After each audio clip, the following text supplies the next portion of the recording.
IIT IC38 for life insurance यानी कि insurance industry का सबसे पॉपुलर एग्जाम जो कि एक लाइफ इंश्योरेंस एजेंट बनने के लिए या फिर एक LIC एजेंट बनने के लिए क्लियर करना मैंडेटरी होता है। तो मैं आपको बताना चाहूंगा कि जेड फंडशाला की म्यूचुअल फंड डिस्ट्रीब्यूटर एग्जामिनेशन वाली वीडियो सीरीज और मॉक टेस्ट पर आए शानदार रिस्पॉन्स को देखते हुए अब हम आपके लिए लेकर आए हैं IC38 फॉर लाइफ इंश्योरेंस का मॉक टेस्ट। जी हाँ, आपने बिल्कुल सही सुना, हम IIT एग्जाम का मॉक टेस्ट यहाँ पर कवर करने वाले हैं। बताना चाहूंगा कि ये एग्जाम 50 मार्क्स का रहता है और इसे क्लियर करने के लिए मिनिमम 18 मार्क्स स्कोर करने जरूरी होते हैं। ऑल्सो अगर नेगेटिव मार्किंग की बात करूं तो इसमें कोई भी नेगेटिव मार्किंग नहीं रहती है। इस IITA के मॉक टेस्ट 1 की पहली वीडियो में हम 50 क्वेश्चंस को कवर करने वाले हैं। एक एक करके मैं आपको वो क्वेश्चंस दिखाऊंगा और साथ ही साथ उनके आंसर्स को भी एक्सप्लेन करूंगा ताकि आपकी अच्छे से रिवीजन हो सके। इसीलिए हमने मॉक टेस्ट का एक टेस्ट भी प्रिपेयर किया है जिसे आप डिस्क्रिप्शन में दिए गए लिंक पर क्लिक करके अटेम्प्ट कर सकते हैं और खुद का स्कोर भी एनालाइज कर सकते हैं कि आप वो पास कर पा रहे हैं या नहीं। मूविंग ऑन, हमारी वीडियोस पर आए अच्छे रिस्पांस को देखते हुए हमने एक कॉन्टेस्ट भी लॉन्च किया है जिसमें आप में से 3 लकी विनर्स हमारी वीडियोस को अपने फेसबुक अकाउंट पर शेयर करके 300 रुपए तक के Amazon वाउचर्स हर हफ्ते जीत पाएंगे। कॉन्टेस्ट डिटेल्स हमने नीचे कॉमेंट बॉक्स में दिया। आगे बढ़ने से पहले मैं आदित्य बिरला सन लाइफ AMC को भी थैंक यू करना चाहूंगा। आदित्य बिरला सन लाइफ म्यूचुअल फंड हम इस चैनल जेड फंडशाला के लिए नॉलेज और रिसोर्सेज का सपोर्ट दे रहे हैं। मैं हूं अक्षित गिरोत्रा और आप देख रहे हैं जेड फंडशाला।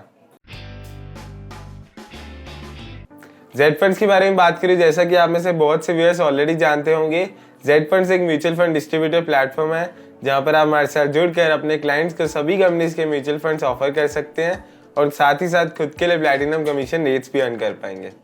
इसके अलावा हम बहुत जल्दी हमारे प्लेटफॉर्म पर लोन और इंश्योरेंस का बिजनेस भी लॉन्च करने वाले हैं, यानी कि आप एक ही प्लेटफॉर्म से अपना complete financial advisory business manage कर पाएंगे। So what are you waiting for? अभी हमें व्हाट्सएप करें 7217746224 पर और बने एक स्टार फाइनेंशियल एडवाइजर, या फिर आप हमारी जेड फंड्स के एडवाइजर आप प्ले स्टोर से भी डाउनलोड कर सकते हैं। ऐप का लिंक हमने नीचे डिस्क्रिप्शन बॉक्स में दिया। आइए अब स्टार्ट करते हैं IIT IC38 exam for life insurance के मॉक टेस्ट का सबसे first question. Who is protected under the incontestability clause included under a life insurance policy? The options are insurer, insured, insurance agent या फिर insurance broker. तो इसका right answer है option B यानी कि इंश्योर्ड। इनकॉन्टेस्टेबिलिटी क्लॉज के अंदर पॉलिसी होल्डर को एक एश्योरेंस दी जाती है कि उनकी पॉलिसी वैलिड रहेगी और बेनिफिशियरीज या फिर नॉमिनीज को डेथ बेनिफिट ऑफर किया जाएगा, नो मैटर कि अगर इनिशियल एप्लीकेशन में कोई एरर या फिर मिस्टेक भी हो जाती है पॉलिसी होल्डर से। तो आइए देखते हैं हमारा अगला question. Section 45 indisputability clause of insurance act protects the insured from rejection of claim by the insurer provided the policy has completed dash. Choose the most appropriate option. The options are 1 year, 3 years, 5 years और 7 years. इसका right answer option B that is 3 years. So insurance act के section 45 यानी indisputability clause के अंतर्गत insured या policy holder को protection offer की जाती है against the rejection of claim by insurer अगर पॉलिसी को 3 साल पूरे हो गए हैं। तो आइए देखते हैं हमारा अगला question. As per the suicide clause, if the life assured dies as a result of suicide after 3 years of the issue of policy, what does the beneficiary receive as the claim? The options are nothing, premium paid by the life assured, 2 times premium paid by the life assured, full face amount of the policy. As per suicide clause, अगर policy holder की death हो जाती है suicide से policy issue के 3 साल के बाद में तो बेनिफिशियरी को फुल फेस अमाउंट मिलेगी। आइए देखते हैं हमारा अगला question. What does first premium receipt signify? The options are free look period has ended, it is the evidence that the policy contract has begun, policy cannot be cancelled now, policy has acquired a certain cash value. इसका सही जवाब है option B, it is the evidence that the policy contract has begun. मतलब कि first payment receipt एक evidence के रूप में यूज की जा सकती है ये दिखाने के लिए कि पॉलिसी कॉन्ट्रैक्ट शुरू हो चुका है। आइए देखते हैं हमारा अगला question. Identify the document that evidences the contract between the insurer and the insured. The options are proposal form, claim form, nomination form या फिर पॉलिसी डॉक्यूमेंट। इसका राइट आंसर ऑप्शन डी यानी कि policy document. Policy document evidence होता है contract का insurer यानी कि इंश्योरेंस कंपनी और इंश्योर्ड यानी कि पॉलिसी होल्डर के बीच में। आइए देखते हैं हमारा अगला question. If complex language is used to word a certain policy document and it has given rise to an ambiguity, how will it generally be constitute? The options are in favour of the insured, in favour of the insurer, the policy will be declared as void and the insurer will be asked to return the premium with interest to the insured. The policy will be declared as void and the insurer will be asked to return the premium to the insured without any interest. The right answer is option A, यानी कि in favor of the insured. अगर policy document में ऐसी language use की गई है जो easily समझ नहीं आ रही है और इससे कंफ्यूजन क्रिएट होती है, तो ऐसे केसेस में इंश्योर्ड को फेवर किया जाएगा अगर कोई डिस्प्यूट होता है तो। आइए देखते हैं हमारा अगला question. With regards to misstatement of age, select the valid option. First, an understatement of age will result in the policy document being reissued for a reduced amount. Second, an overstatement of age will usually result in a refund of premium payment. The options are one only, second only, first and second, या फिर neither one nor two. इसका right answer option C है, यानी दोनों ही statement सही है। अगर as कम बताई हो तो पॉलिसी को फिर से इशू किया जाएगा कम अमाउंट पे, और अगर ज्यादा बताई होगी तो प्रीमियम पेमेंट रिफंड कर दिया जाएगा। आइए देखते हैं हमारा अगला question. Which of the following is not a part of standard policy document? The options are policy schedule, standard provisions, policy specific provisions, policy for feature provisions. इसका right answer option D, that is policy for feature provisions. बाकी सभी mentioned option standard policy document के part होते हैं। आइए देखते हैं हमारा अगला question. Give us the proof of contract between the insurer and the insured. The options are proposal form, claim form, nomination form या फिर policy document. The right answer is option D, यानी policy document contract का proof होता है insurer और insured के बीच में। आइए देखते हैं हमारा अगला question. Give us an example of a standard policy provision. A clause precluding the death due to pregnancy for a lady who is expecting at the time of writing the contract. Suicide clause, a clause precluding certain illnesses, a clause granting certain privileges to the policy holder. इसका right answer है option B, that is suicide clause. Suicide clause example है standard policy provision का। बाकी सभी mentioned option specific policy provisions के example हैं। आइए देखते हैं हमारा अगला question. Give us an example of a policy specific provision. The options are premium payment, misstatement of age, claim provision, a clause precluding the death due to pregnancy for a lady who is expecting at the time of writing the contract. Option D is the right answer here. बाकी सभी mentioned options standard policy provisions के examples हैं। आइए देखते हैं हमारा अगला question. Which one of the following forms the first part of a standard insurance policy document? The options are policy schedule, standard provisions, specific policy provisions, claim procedure. The right answer is option A, policy schedule. Policy schedule में सब कुछ mention होता है, जैसे कि policy holder कितनी premium देनी है, कब मैच्योरिटी होगी पॉलिसी की, एटसेट्रा। आइए देखते हैं हमारा अगला question. Select the correct statement. The options are the policy document has to be signed by a competent authority but need not be compulsorily stamped according to the Indian stamp act. The policy document has to be signed by a competent authority and should be stamped according to the Indian stamp act. The policy document need not be signed by a competent authority but should be stamped according to the Indian Stamp Act. The policy document neither needs to be signed by a competent authority nor it needs to be compulsorily stamped according to the Indian Stamp Act. The correct answer is option B. जो policy document है उस पर competent authority के sign होने चाहिए और stamp भी होना चाहिए as per the Indian Stamp Act. आइए देखते हैं हमारा अगला question. What will happen if the insured person loses the original life insurance policy document? The options are the insurance company will issue a duplicate policy without making any changes to the contract. The insurance contract will come to an end.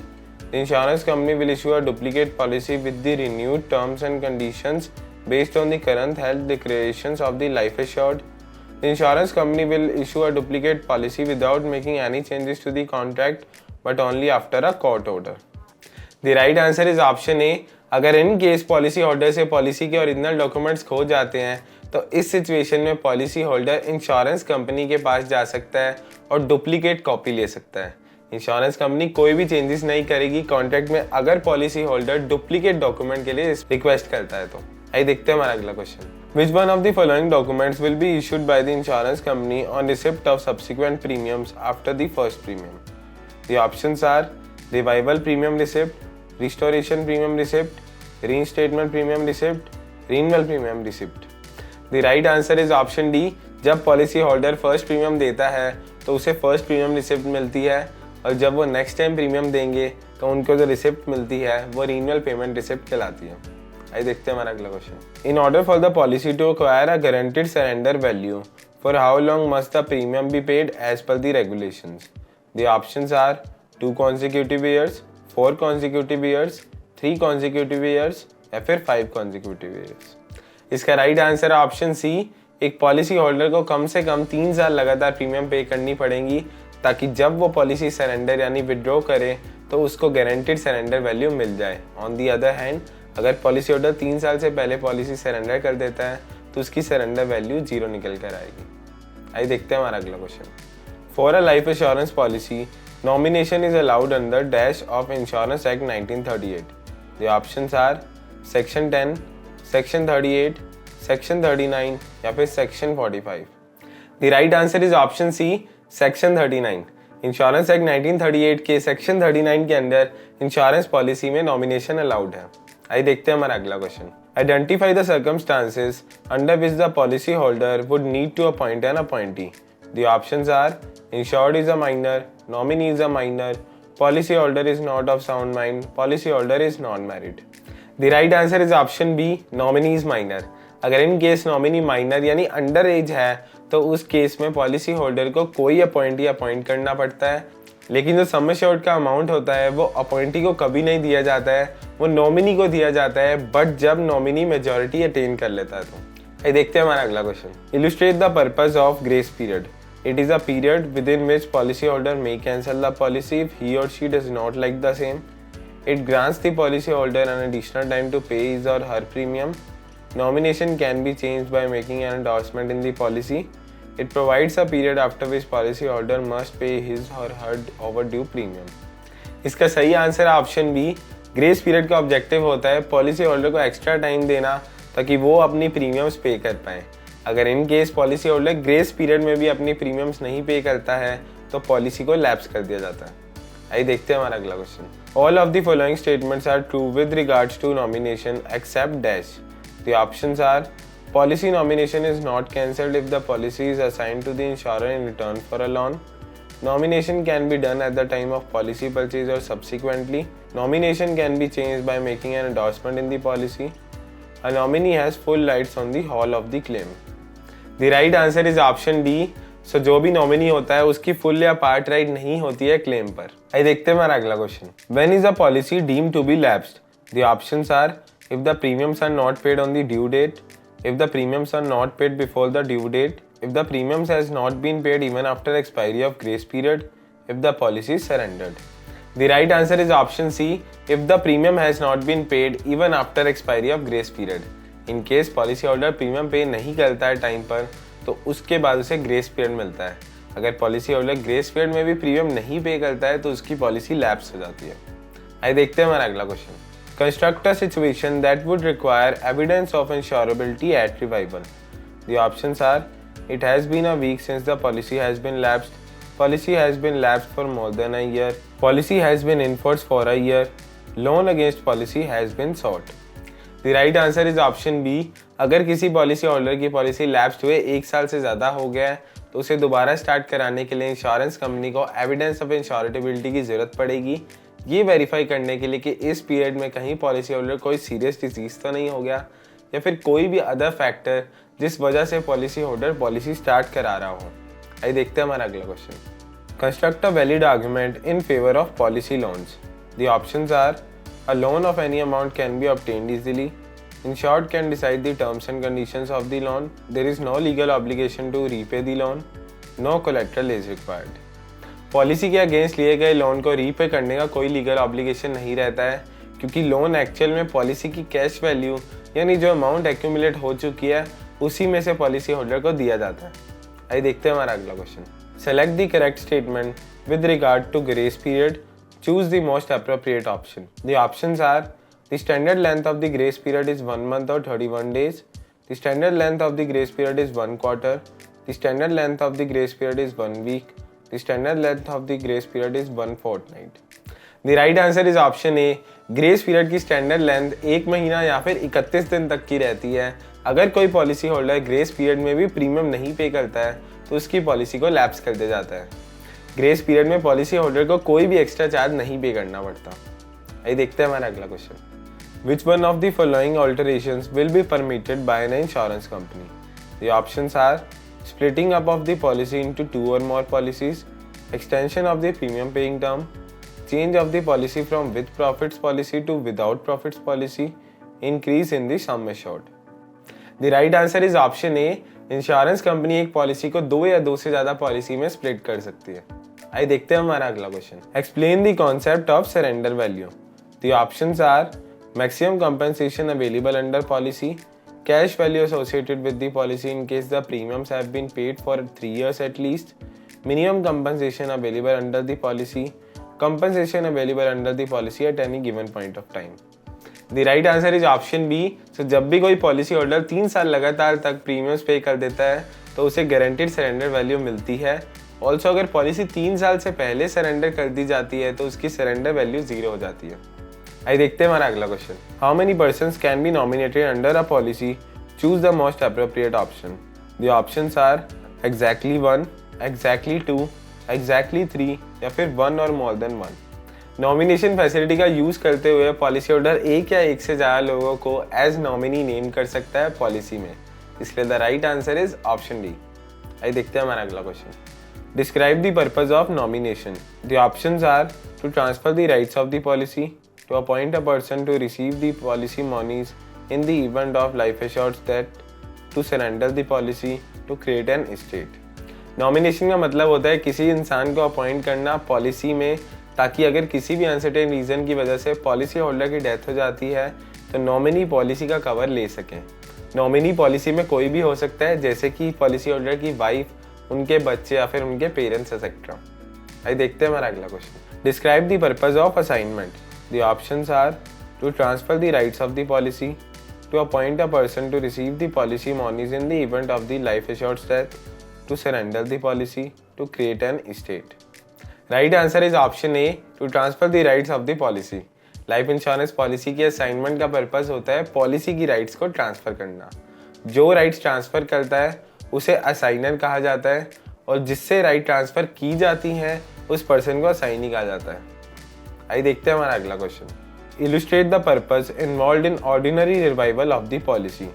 The options are write a new policy whose date of commencement is within 2 years of the original date of commencement of the lapsed policy, payment of arrears with interest, get a loan on the lapsed policy as a consideration for revival purposes, pay the premium arrears in installments.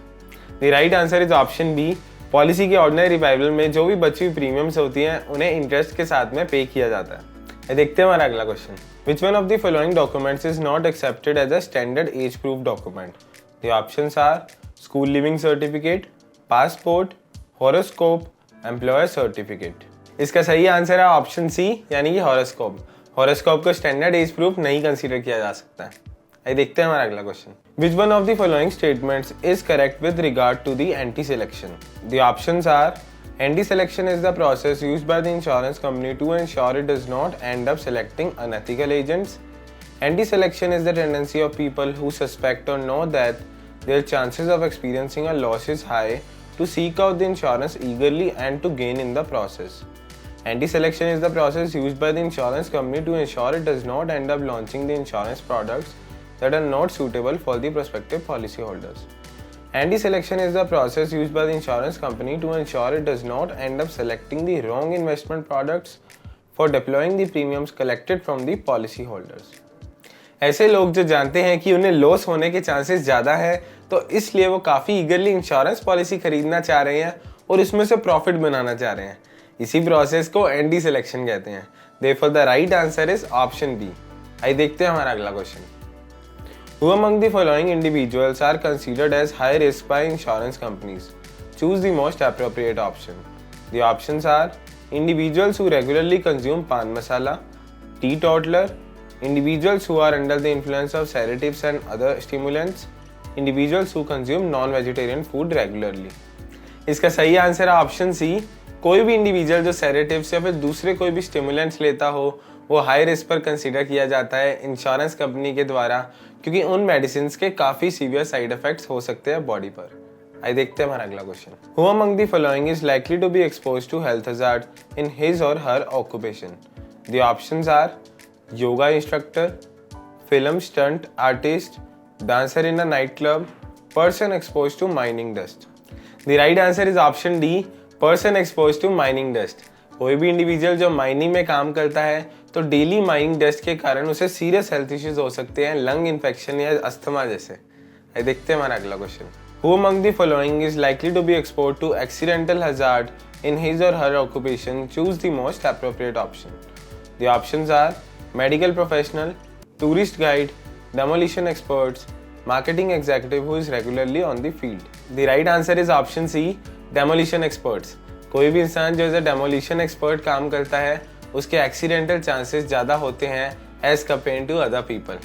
Demolition experts यानी कि वो लोग जो कि building के explosions या building को फिर से तोड़ने के लिए या फिर इस तरह के काम में इन्वॉल्व होते हैं। आइए देखते हैं हमारा अगला question. Dash implies that if the life assured dies from a specified cause within a given period, only a decreased amount of death benefit may be payable. The options are mortality rate, lien, anti-selection, mortgage. The right answer is option B, lien. अगर in case किसी policy holder किसी specified cause से death हो जाती है एक specified period में तो जो क्लेम अमाउंट होता है वो थोड़ा कम मिलता है, इसे ही लियन कहते हैं। आइए देखते हैं हमारा अगला question. Which one of the following statements is incorrect with regard to numerical rating method of underwriting? The options are under this method, underwriters assign the positive rating points for all negative or adverse factors. Under this method, underwriters assign the positive point for any positive or favorable factors. Under this method, the total number of points so assigned will decide how much extra mortality rating it has been given. Under this method, if the extra mortality rating is very high, insurance may even be declined. इसका सही answer option B, second statement गलत है। बाकी सभी mention statements in regards to numerical rating method of underwriting बिल्कुल सही है। So आइए देखते हैं हमारा अगला question. Which one of the following statements is incorrect with regards to judgment method of underwriting? The options are under this method subjective judgment is used. This method is especially used in case of complex cases. In this method, the company may seek expert opinion of medical doctor. In this method, the underwriter assign positive or negative rating points to the adverse factors. इसका right answer है option D, ये वाली statement गलत है। Underwriting के judgement method में subjective judgement use की जाती है और ये ज़्यादातर कॉम्प्लेक्स केसेस में यूज करते हैं। प्लस इसमें इंश्योरेंस कंपनी एक्सपर्ट ओपिनियन भी ले लेती है डॉक्टर्स वगैरह से। आइए देखते हैं हमारा अगला question. Vimal is a 32-year-old healthy non smoker teetotaller individual who applies for life insurance from ABC Limited Insurance Company. Which one of the following statements will hold true with regard to the risk acceptance by the insurance company? The options are risk will be accepted at ordinary rates, risk will be accepted with an extra over the tabular rate of premium, risk will be accepted with a lien on sum assured, risk will be accepted with a restrictive clause. The right answer is option A. Insurance company Vimal का risk ordinary rates पर accept कर लेगी क्योंकि वो healthy है, non smoker है और T toddler है। आइए देखते हैं हमारा अगला question. If mister Brijesh a 40-year-old individual is perceived as a substandard risk by the insurance company, then which of the following statements will hold true with regard to the risk acceptance by the insurance company? The options are risk will be accepted at ordinary rates, risk will be accepted at lower rates, risk will be accepted with an extra over the tabular rate of premium, या risk will be declined. The right answer is option C. Insurance company mister Brijesh का risk तो accept कर लेगी but extra premiums पर, क्योंकि वो सब standard risk की कैटेगरी में आते हैं। सब स्टैंडर्ड रिस्क में वो इंडिविजुअल आते हैं जिनका हेल्थ रिस्क ज्यादा होता है in terms of based on their habits, occupation, medical history etcetera. आइए देखते हैं हमारा अगला question. What is meant by risk classification? Choose the most appropriate option. The options are the process in which individual lives are categorized and assigned to different risk classes based on depending on the degree of risk they pose, the tendency of people who suspect or know that their chances of experiencing a loss is high to seek out the insurance eagerly and to gain in the process, the process of evaluating each proposal for life insurance in terms of degree of risk it represents and then deciding whether or not to grant the insurance or on what terms. The process in which the applicants who are exposed to similar degrees of risk are placed in the same premium class. The right answer is option A. Risk classification में हर individual को different risk classes में categorise किया जाता है as per there risk. आइए देखते हैं हमारा अगला question. Dash means that the applicants who are exposed to similar degrees of risk must be placed in the same premium class. The options are selection of risk, anti selection, moral hazard या फिर equity. इसका right answer है option D यानी कि equity. सो equity की बात करें insurance के कॉन्टेक्स्ट में तो इसका मतलब है कि ऐसे एप्लीकेंट्स जो सिमिलर डिग्री ऑफ रिस्क से एक्सपोज्ड हैं उन्हें सेम प्रीमियम क्लास में रखा जाएगा। ये इंश्योरेंस कंपनी कोशिश रहेगी एक स्टैंडर्डाइजेशन लाने के लिए पॉलिसी होल्डर से प्रीमियम चार्ज करने में। आइए देखते हैं हमारा अगला question. Which one of the following is correct with regard to sub standard lives under risk classification, choose the most appropriate option. The options are substandard lives consist of those individuals whose anticipated mortality corresponds to the standard lives represented by the mortality table. Substandard lives consist of those individuals whose anticipated mortality is significantly lower than the standard lives and hence could be charged a lower premium. Substandard lives consist of those individuals whose anticipated mortality is higher than the average lives or standard life but are still considered to be insurable.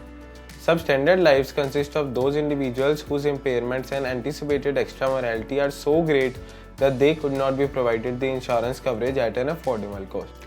Substandard lives में वो individual आते हैं जिनकी death हो जाने के chances average लोगों से थोड़े ज़्यादा रहते हैं, पर फिर भी उन्हें इंश्योरेबल कवरेज तो ऑफर किया जा सकता है। इसीलिए the right answer is option C. आइए देखते हैं हमारा अगला question. Which one of the following statements is correct with regard to declined lives under risk classification? The options are declined lives consist of those individuals whose anticipated mortality corresponds to the standard lives represented by the mortality table.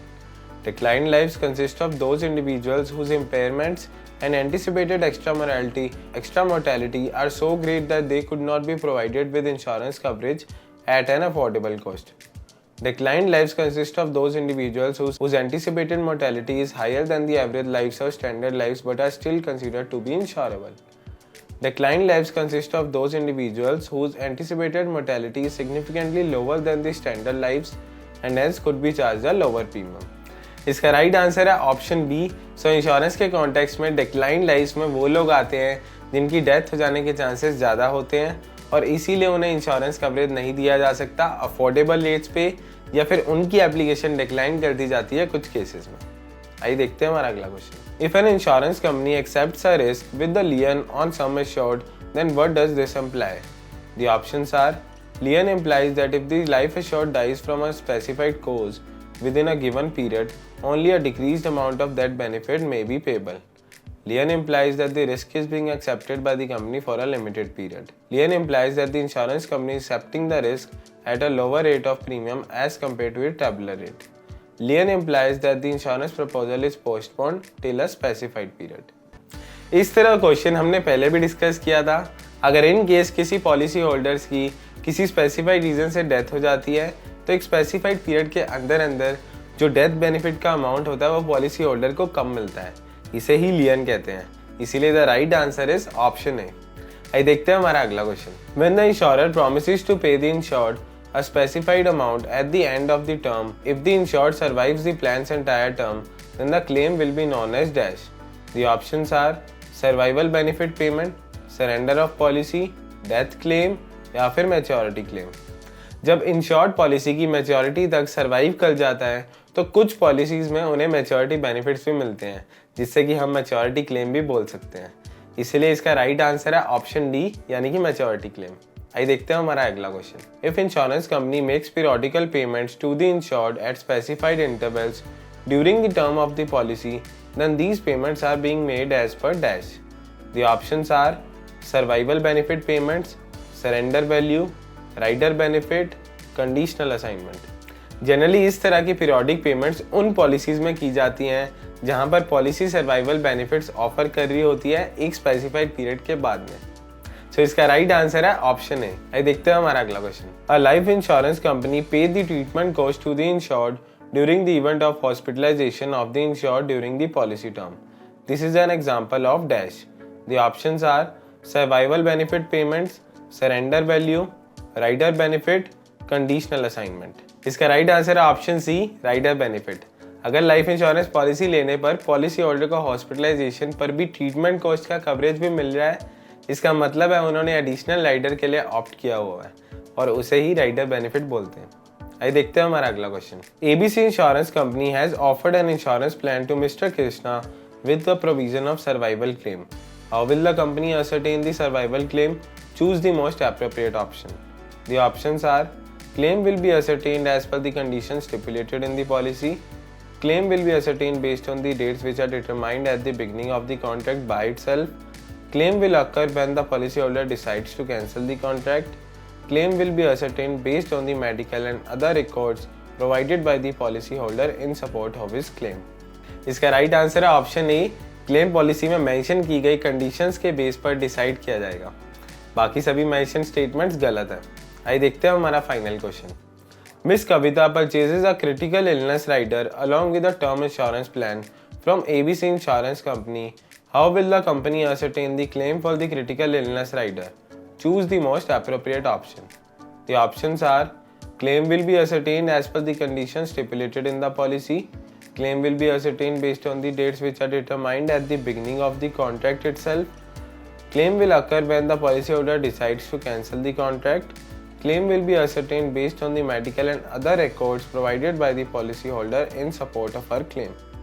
क्योंकि यहाँ policy के साथ साथ additionally critical illness के लिए भी rider लिया गया है, तो इंश्योरेंस कंपनी क्लेम पास करते वक्त पहले सारी मेडिकल रिपोर्ट्स और पास्ट रिकॉर्ड्स को भी एनालाइज करेगी क्रिटिकल इलनेस को देखने के लिए। इसीलिए the right answer is option D. So ये तो थे IIT IC 38 एग्जामिनेशन के सबसे मोस्ट इंपॉर्टेंट क्वेश्चंस और मॉक टेस्ट 1। इसमें टोटल 50 क्वेश्चंस थे। होप आप सबकी एक्सप्लेनेशन समझ गए होंगे। अगर आपके फिर भी किसी क्वेश्चन को लेकर कोई भी डाउट हो तो आप नीचे दिए गए कमेंट बॉक्स में डाल सकते हैं। इसके अलावा ये ना भूलें कि आपको इसकी रिवीजन करना भी बहुत ज़रूरी है। सो आपकी रिवीजन के लिए हमने एक टेस्ट भी प्रिपेयर किया है, जिसे आप नीचे दिए गए डिस्क्रिप्शन में लिंक पर क्लिक करके अटेम्प्ट कर सकते हैं और खुद का स्कोर भी देख सकते हैं। ध्यान रहे, पासिंग मार्क्स 18 मार्क्स हैं। अगर आपको ये वीडियो अच्छी लगी हो तो प्लीज़ लाइक करें और हमारे चैनल को ज़रूर सब्सक्राइब करें ऐसी और भी इंटरेस्टिंग वीडियोज़ देखने के लिए। जेड फंड्स की बात करूँ, जैसा कि आप में से बहुत से व्यूअर्स ऑलरेडी जानते होंगे, जेड फंड्स एक म्यूचुअल फंड डिस्ट्रीब्यूशन प्लेटफॉर्म है जहां पर आप हमारे साथ जुड़कर अपने क्लाइंट्स को सभी कंपनीज के म्यूचुअल फंड्स अवेल करा सकते हैं और खुद के लिए प्लैटिनम कमीशन रेट्स भी अर्न कर सकते हैं। म्यूचुअल फंड्स ही नहीं बल्कि time to time Z fund बहुत से यूनिक प्रोडक्ट लेकर आता रहता है, जैसे कि daily SIP, daily interest account, free charge credit line और डिजिटल गोल्ड जैसे। इसके अलावा अगर as a financial advisory business wise बात करूं तो हम बहुत तेज़ी से अपनी ऑफरिंग्स को बढ़ा रहे हैं, जिसमें कि हम बहुत जल्दी लोन और इंश्योरेंस का बिजनेस पे हमारे प्लेटफॉर्म पर लॉन्च करने वाले हैं। यानी कि आप एक ही प्लेटफॉर्म से अपना complete financial advisory business manage कर पाएंगे। So what are you waiting for? अभी हमें व्हाट्सएप करें 7217746224 पर और बने एक स्टार फाइनेंशियल एडवाइजर, या फिर आप हमारी जेड फंड्स के एडवाइजर ऐप प्ले स्टोर से भी डाउनलोड कर सकते हैं। ऐप का लिंक हमने नीचे डिस्क्रिप्शन बॉक्स में दिया। ऐसी और भी इंटरेस्टिंग वीडियोस चेकआउट करने के लिए या फिर IIT एग्जाम के और भी चैप्टर्स के क्वेश्चंस को अटेम्प्ट करने के लिए आप ऊपर आई आइकन पर क्लिक कर सकते हैं। Thank you for watching Z-Panshala. Mutual fund investments are subject to market risks. Read all scheme-related documents carefully.